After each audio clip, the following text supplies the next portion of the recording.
오늘 함께 읽은 이 본문 전에는 세례 요한의 실족에 대한 일들을 다루고 있습니다. 잠깐 그 내용을 좀 살펴보면 이스라엘의 전 지역의 회개 사역을 통하여 주님 오실 길을 준비했던 이 세례 요한은 심지어 헤롯 왕에게까지 회개를 촉구하였습니다. 그 마가복음 6장 18절에서 이렇게 말하죠. 요한이 헤롯에게 말하되 동생의 아내를 취하는 것이 옳지 않다 라며 헤롯 왕에게 회개할 것을 촉구합니다. 이에 분노한 헤롯 왕은 세례 요한을 감옥에 가두게 됩니다. 근데 그 당시는 우리가 생각하는 감옥과 조금 다릅니다. 습기가 차 있고요, 깜깜한 지하에 있는 감옥이고 쥐들이 항상 돌아다니고 위생시설이 불결하고 식사가 제대로 되지 않는 그런 수시로 고문당하는 끔찍한 장소였습니다. 이렇게 환경이 무너지면 아무리 신앙이 좋은 사람이라도 흔들리게 되는 것이죠. 마찬가지로 감옥에 있던 이 세례 요한이 몸과 그 마음이 쇠약해져 갖고 결국엔 그 자신의 제자들을 시켜서 예수님, 당신이 과연 오실 메시아가 맞습니까? 아니면 우리가 메시아를 기다려야 합니까? 라는 질문을 자신의 제자들을 시켜서 예수님께 확인하는 그런 안타까운 상황까지 가게 되는 것이죠. 물론 감옥의 그런 환경으로 인하여 약해져 있었기 때문에 이러한 질문을 한 것도 있습니다. 그러나 로마 그 식민 정권의 앞잡이인 헤롯 왕을 정죄함으로써 자신이 감옥에까지 왔는데, 회개 사역을 통하여서 내가 여기까지 왔는데 정작 예수님은 자신을 도와주지 않을 뿐만 아니라 불의한 자들에 대해서 심판하지 않는다고 느꼈던 것 같습니다. 메시아는 죄인들을 심판하시는 메시아다라는 이 세례 요한의 생각과는 다르게 오히려 예수님은 죄인들과 식사하시고 또 그들을 전도하시고 품어주시고 약한 자들을 돌봐주셨습니다.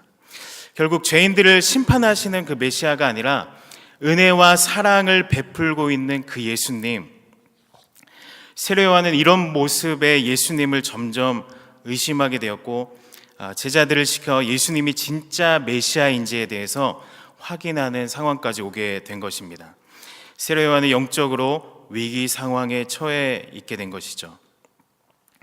이런 상황을 현장에서 지켜보던 예수님의 제자들과 무리들은 예수님을 의심하는 그 제자들에 대해서 굉장히 실망했을 것 같습니다. 그리고 이런 이해할 수 없는 행동을 한 세례 요한이 정말로 하나님이 보내신 선지자가 맞는지 의심했을 것입니다. 아마 무리들끼리 이렇게 웅성웅성 거렸겠죠. 그런데 예수님께서는 그 의심하는 무리들을 향하여 세례 요한을 변호하십니다. 오늘 말씀 7절에서 9절을 우리 함께 읽어보도록 하겠습니다. 시작. 그들이 떠나매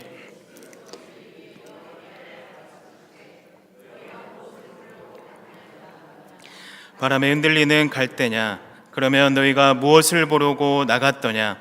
부드러운 옷 입은 사람이냐? 부드러운 옷을 입은 사람들은 왕궁에 있느니라. 그러면 너희가 어찌하여 나갔더냐? 선지자를 보기 위함이었더냐? 옳다, 내가 너희에게 이르노니 선지자보다 더 나은 자니라. 이걸 풀어서 얘기하면 이런 것입니다. 너희가 세례 요한을 보려고 광야로 나갔을 때 그의 모습이 어땠느냐? 너희가 광야에서 본 세례 요한은 바람에 흔들리는 그런 갈대처럼 나약한 사람이 절대 아니었다. 그는 고든 사람이며 확신과 지조가 있는 사람이었다. 그는 왕국에서 부드러운 옷을 입으며 사치에 빠진 그런 선지자가 아니라 그는 낙타털 옷을 입고 허리에 가죽을 띠고 살아가는 겸손한 사람이었다. 자신의 전생애를 예수 그리스도를 준비시키는 희생의 사람이고 겸손한 사람이었다. 그가 지금은 비록 어려운 상황에 있지만 광야에서 너희가 본 세례 요한은 진짜 선지자다. 너희가 하나님의 말씀을 온전히 전하는 그 선지자를 기대하고 광야로 나간 것이 아니냐? 바로 세례 요한은 그런 자였다. 그런데 너희가 알고 있는 그 세례 요한을 단순히 어떤 선지자 정도의 수준으로 봤다면 너희가 그를 작게 본 것이다. 그 정도가 아니다. 그는 선지자보다 더 나은 자, 월등한 자다 라고 예수님께서 변호하고 계신 것입니다. 예수님께서 변호하는 것을 넘어서 그가 월등하다, 더 높다 라고 평가하셨습니다. 세례 요한을 그 이전의 구약의 모든 선지자들보다 더 월등한 자라고 평가하는 것이죠. 그리고 그가 얼마나 월등한지 세례 요한에 대해서 이렇게 말씀하십니다. 우리 10절, 14절 우리 다시 또 한번 읽도록 하겠습니다. 시작. 기록된 바 보라 내가 사자를 내 앞에 보내노니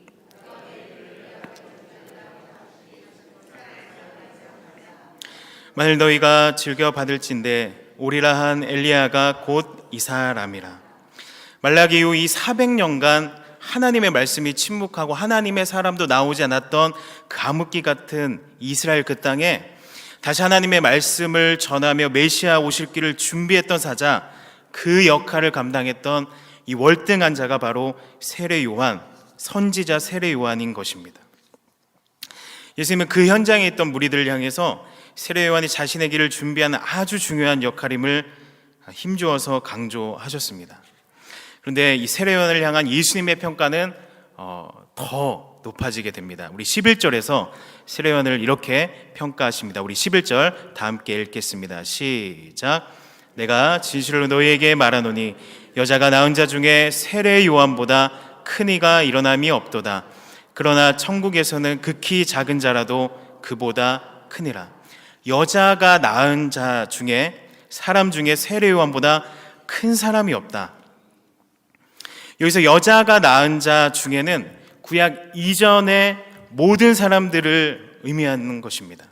그러니까 구약에 있던 그 어떤 사람들보다 이 세례 요한이 위대하다라는 것이죠. 근데 여기서 크다라는 것은 어떤 인간의 기준으로 성품이 뛰어나다, 어떤 위대한 업적을 행했다라는 것이 아닙니다. 사실 여기 크다라는 말씀은 이 세례 요한이 놓여져 있는 그 위치에 관련되어 있습니다. 그렇다면 세례 요한이 이 하나님의 시대, 이 구약부터 신약까지 오는 이 시대에 어디에 위치해 있습니까? 예수 그리스도로 말미암아 이루어지는 그 구원의 역사가 시작되는 그 바로 직전에 위치해 있는 사람이 바로 세례 요한입니다. 좀 예를 들면 최근에 우리 동계올림픽이 열렸는데요. 성화봉송을 좀 생각해 보겠습니다. 첫 주자로부터 시작해서 이 마지막 주자까지 이 성화를 이어받아 오게 되는 것이죠. 그리고 주경기장에 있는 성화대에 불이 붙는 순간 올림픽의 시작을 알리게 되는 것입니다. 그렇다면 여러분, 세례 요한은 성화봉송 주자 중에 어디에 속합니까? 마지막에 속하는 주자인 것이죠. 여러분, TV로 올림픽 개막식 그 성화봉송하는 것을 보면 모든 주자들이 다 생각나십니까? 물론 날 수도 있겠습니다만 아무래도 기억하는 사람은 마지막 주자에 속하는 사람인 것이죠. 그 사람이 가장 큰 스포트라이트를 받게 되는 것입니다. 다른 말로 하면 구약 때부터 많은 선지자들이 이 메시아이신 예수님을 예언하면서 바톤을 넘겨주면서 이렇게 역사가 오게 되었습니다.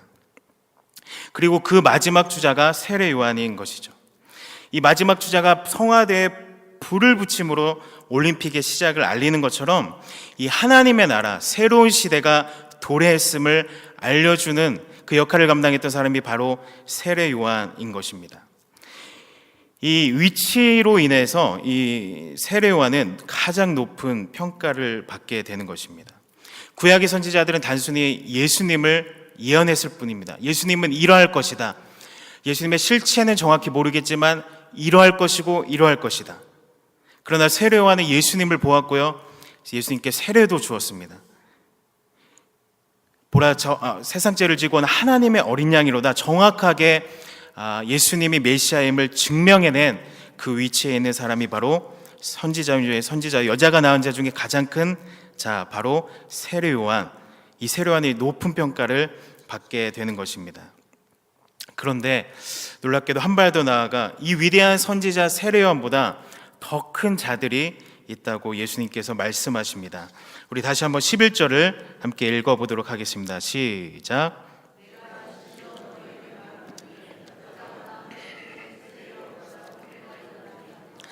그러나 천국에서는 극히 작은 자라도 그보다 크니라.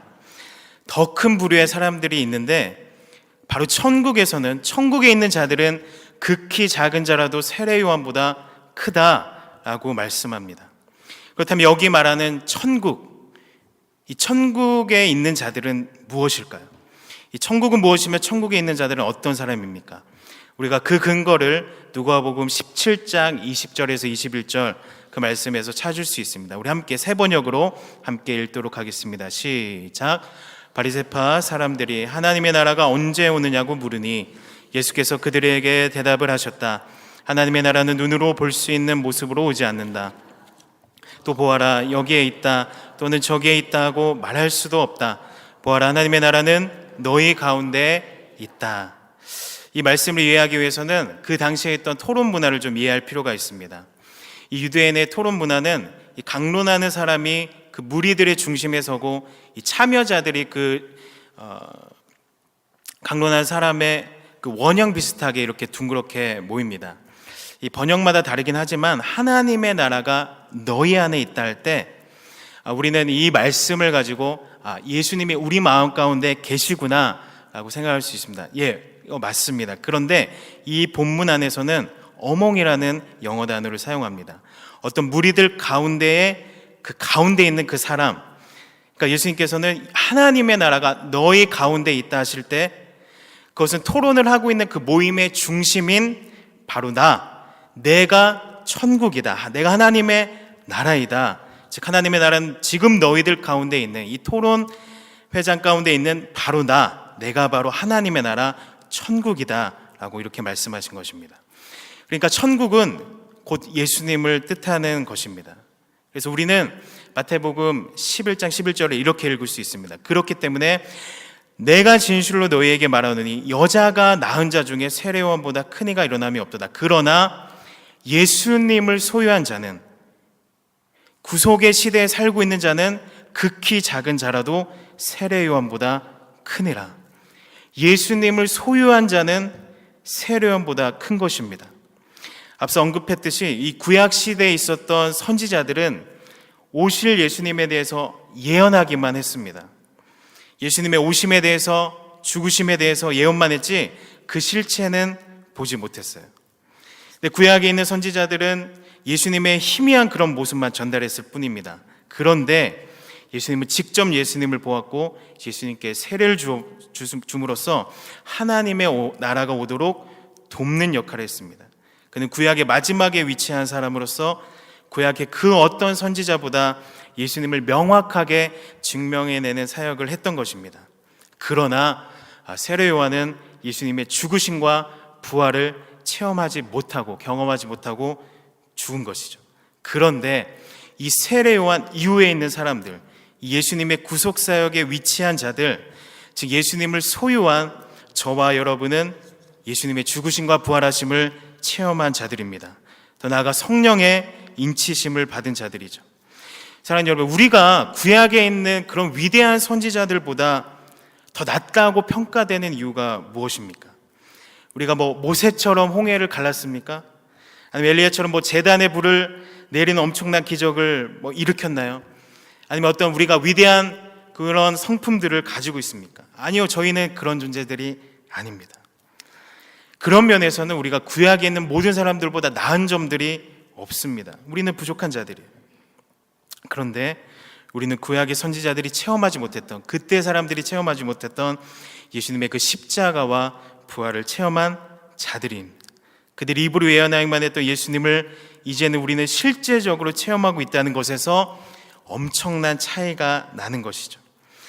하늘의 관점으로 볼 때 우리는 아무것도 아닌 것 같지만 예수님이 내 안에 계심으로 우리는 질적으로 다른 자들입니다.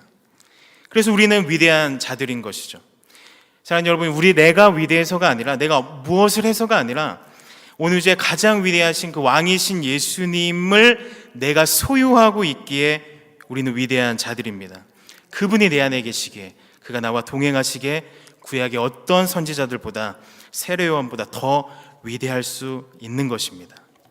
이 구약의 선지자들과 세례 요한이 성화봉성하는 주자들로 하나님의 나라의 시작을 알리는 그 불을 붙이는 사역을 했다면, 이제 하나님의 나라가 시작된 이 시대에 사는 우리는, 이 올림픽으로 치면 우리는 누구겠습니까? 경기에 참여하는 자들인 것이죠. 이 성화봉송 주자들과 경기에 참여하는 선수들은 급이 다른 것입니다. 수준 차이가 나는 것이죠. 우리가 올림픽을 볼 때 성화봉송하는 그 마지막 주자들 보고 눈물을 흘리지 않습니다. 경기에 참여해서 이기고 승리하는 자들에게, 그 선수들에게 열광하고 감동을 받게 되는 것입니다. 왜냐하면 그들이 진짜 주인공이기 때문입니다. 사랑하는 여러분, 제가 이 관점을, 이 하늘에 있는 관점을 제가 가지기 시작하니까 제가 굉장히 달라 보이기 시작했습니다. 예전에는 이제 사역을 하면서 내가 그 성경에 있는 모세같이, 엘리야같이 내가 정말로 위대한 사역들을 할 수 있을까라는 걱정도 했습니다. 이 사역자로서 위대한 이야기를 써내려고 한 그런 인물들과 비교해 봤을 때 저는 한없이 초라해 보였고 연약해 보였습니다. 그런데 예수님께서 이 11절에 말씀하신 세례요한보다 큰 자, 이 천국을 소유한, 예수님을 소유한 우리들이 더 클 수 있다, 더 크다라는 관점을 가지니까 제가 달라지기 시작하더라고요. 성경에서 그냥 여러분은 큰 자입니다 라고 입 바른 소리를 하는 것이 아닙니다. 정말 여러분들은 큰 자들이기 때문에 성경에서 기록하고 있음을 믿으시길 바랍니다. 사랑하는 여러분, 하늘의 관점을 소유하시길 바랍니다. 이 하늘의 관점을 우리가 소유하기 시작하면 우리들의 삶은, 나를 바라보는 시선은 달라지는 것입니다. 우리는 초라하지 않습니다. 내 자신이 초라하지 않습니다. 왜냐하면 가장 위대하신 예수님이 내 안에 계신다는 것이기 때문이죠.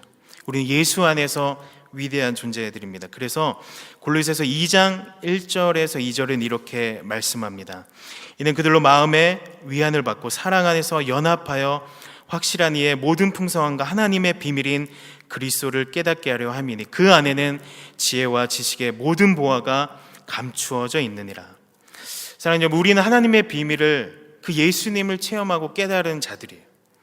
이 예수님 안에는 엄청난 지혜와 지식들이 담겨져 있습니다. 그 안에 엄청난 보화들이 감춰져 있는데 우리가 그것들을 이미 발견하고 체험하고 누리는 자들이에요. 그렇다면 우리가 위대한 자들이 아니면 어떤 사람들이 위대한 자들이겠습니까? 저는 예전에 전도를 하면 그렇게 큰 사역이라고 생각하지 않았어요. 제가 전도하는 것도 어설프고 이렇게 어버버 이렇게 거리고 탁월하지도 않고 나 같은 자가 무슨 하나님께 도움이 되겠는가, 제 자신에게 굉장히 회의적이었습니다. 그런데 이 하늘의 관점을 소유하기 시작하니까 내가 연약해도 어설퍼도 내 안에 계신 그 예수님을 전하고 나눌 때 이전에 있었던 그 어떠한 위대한 선지자보다 큰 사역을 하고 있는 것이더라고요. 여러분은 예수님의 그 죽으심과 부활을 체험한 자들이고 또 그것을 전하고 나누는 자들입니다. 그래서 사도들은 사도행전 4장 20절에서 우리는 보고 들은 것을 말하지 아니할 수 없다 라고 말씀했습니다.